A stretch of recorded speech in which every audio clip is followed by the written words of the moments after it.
নমস্কার, আমি তরুণ ঘোষ। কালকে গভীর রাত পর্যন্ত ওই মিটিংটা চলেছে।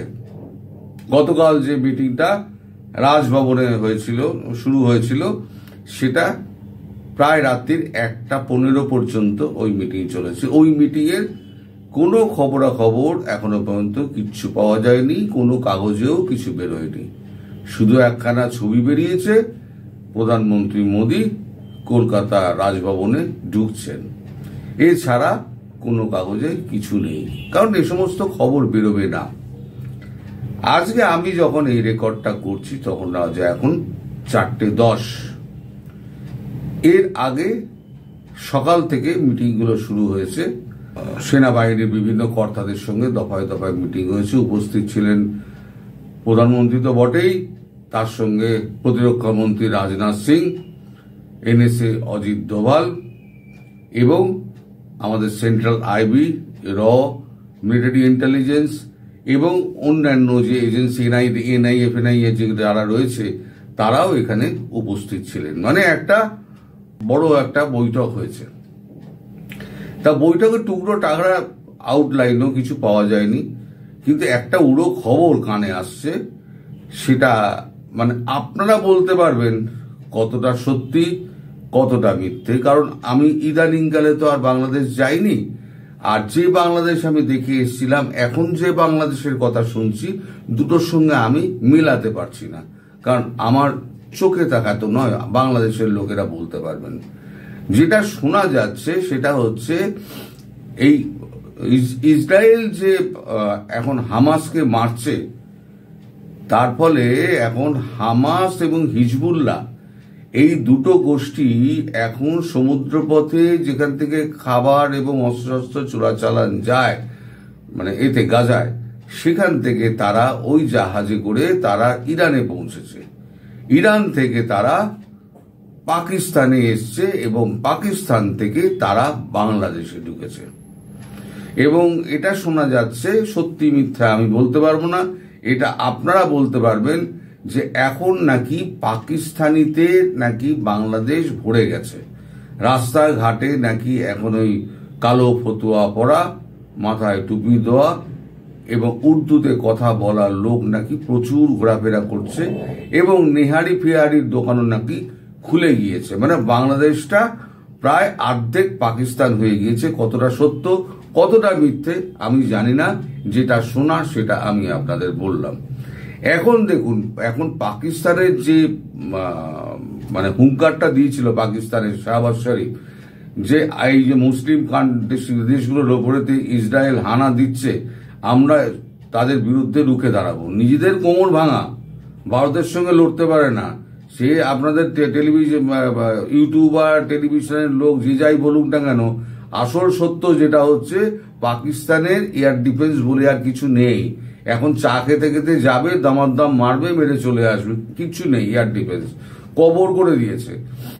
এই যে পাকিস্তানের ওপরে কিন্তু এখন ইসরায়েলের একটা নজর রয়েছে। এবং মিলিটারি ইন্টেলিজেন্স মারফত যে খবরটা পাওয়া যাচ্ছে সেটা হচ্ছে ইসরায়েলের যে গোয়েন্দা বাহিনী মোসাদের কিন্তু নজর পড়েছে বাংলাদেশের ওপর, পাকিস্তানের পাশাপাশি বাংলাদেশের ওপর। এই বাংলাদেশের ওপরে যে নজর পড়া, সেটা যে কত বড় সাংঘাতিক ব্যাপার। কারণ ইসরায়েল কাউকে ছাড়ে না। ইসরায়েল যেখানে হামাস থাকবে, যেখানে হিজবুল্লাহ থাকবে, যদি তার একটা লোকও বেঁচে থাকে তাহলে জানবেন ইসরায়েল কিন্তু ছাড়বে না। সেক্ষেত্রে বেকার বলি হয়ে যাবে গিয়ে একেবারে বাংলাদেশটা। আমরা যা করব সে তো এখন প্ল্যানিং এ সমস্ত হচ্ছে, এই সমস্ত তো আমরা এখন জানতে পারবো না। এগুলো আপনারা যদি আমি বলি আমি সমস্ত জানি, তাহলে একেবারে কাঁচা গুল দেওয়া হবে, কেউ কিছু জানে না। এটা এত গোপনীয় মিটিং যে এর একটা লাইন বাইরে বেরোবে না। যদি ওয়ান লাইনার বেরোয় সেটা কাল পরশু নাগাদ ওয়ান লাইনার হয়তো বেরোতে পারে, কিন্তু এখনো পর্যন্ত সেরকম কোনো খবর 4:15 বাজে, এখন 4:15 অবধি এখনো পর্যন্ত কোনো খবর পাওয়া যায়নি। আমি অপেক্ষা করে দেরিতে আমি এই ভিডিওটা করছিলাম, যদি কোনো খবর পাওয়া যায়। বাংলাদেশের ওপরে যে একটা আঘাত আসতে চলেছে, সেটা ভারতবর্ষের দিক দিয়ে হোক বা ইসরায়েলের দিক দিয়ে হোক, যদি ওটা আদৌ সত্যি হয় যে পাকিস্তানিতে ভরে গিয়েছে এবং তার মধ্যে মিশে রয়েছে হামাস এবং হিজবুল্লাহ, আর যেহেতু আপনাদের ওখানে এখন প্রচুর এই জঙ্গি গোষ্ঠীগুলো রয়ে গেছে, এই জঙ্গি গোষ্ঠীগুলো তারা আশ্রয় দিচ্ছে এদেরকে, স্লিপার সেল যারা রয়েছে, এইটা যদি সত্যি হয়ে থাকে তাহলে আপনাদের কপালে কিন্তু বিশেষ দুঃখ আছে। আমরা তবু আপনাদের ইনস্টলেশনে মারব, ইনস্টলেশন ছাড়া অন্য কোথাও মারব না। কিন্তু ইসরায়েল কিন্তু ওসব ভাবে না। ইসরায়েল পুরো একদম মানুষ, সাধারণ মানুষ পর্যন্ত মেরে দেবে। আপনার গাজায় দেখছেন না কি হচ্ছে। ফলে এই যে একটা বাংলাদেশটাকে যে অবস্থায় ডক্টর ইউনূস এবং তার সাঙ্গপাঙ্গরা এই সমস্ত চেলাচামুন্ডা চ্যাংড়াগুলো নিয়ে এসছেন, এতে কিন্তু আপনাদের বিপদটাই বাড়ছে। আমি এর বেশি আর কি বলতে পারি বলুন। আর বাংলাদেশে এখন পাকিস্তানি যে সঙ্গে যদি হিজবুল্লাহ হামাস গড়ে, তাহলে ভারতের তো সংকট তো বটেই, আমাদেরই চুল খাড়া হয়ে যাচ্ছে যে একটা পার্শ্ববর্তী রাষ্ট্র কি হয়ে গেল, কি ছিল 1 বছরের মধ্যে কি হয়ে গেল। বা বলা যায় আগ্নেয়গিরির ওপরে বসে আছে, এ তো হতেই পারে। এখন যা পজিশন এখন বাংলাদেশটা এখন পুরো আগ্নেয়গিরি হয়ে রয়েছে, আর ভারতবর্ষ তার ওপরে বসে রয়েছে। এখন সেক্ষেত্রে যদি ভারত তো অ্যাকশন নেবেই, ভারত কি করবে না করবে সেটা তো আমরা বলতে পারবো না। নিশ্চয়ই তাদের কোনো প্ল্যানিং আছে, এ আছে, বি আছে, সি আছে, ডি আছে। কিন্তু যদি ইসরায়েল মারে তাহলে কিন্তু ধ্বংস হয়ে যাবেন আপনারা কিন্তু কেউ বাঁচতে পারবেন না। যে খবর আমি ইন্টেলিজেন্স থেকে, মিলিটারি ইন্টেলিজেন্স থেকে পেলাম, এটা কিন্তু আমি আগে কখনো কল্পনাও করতে পারিনি। এটা আপনারাও বোধহয় কল্পনা করতে পারেননি যে এই ধরনের জিনিস হতে পারে।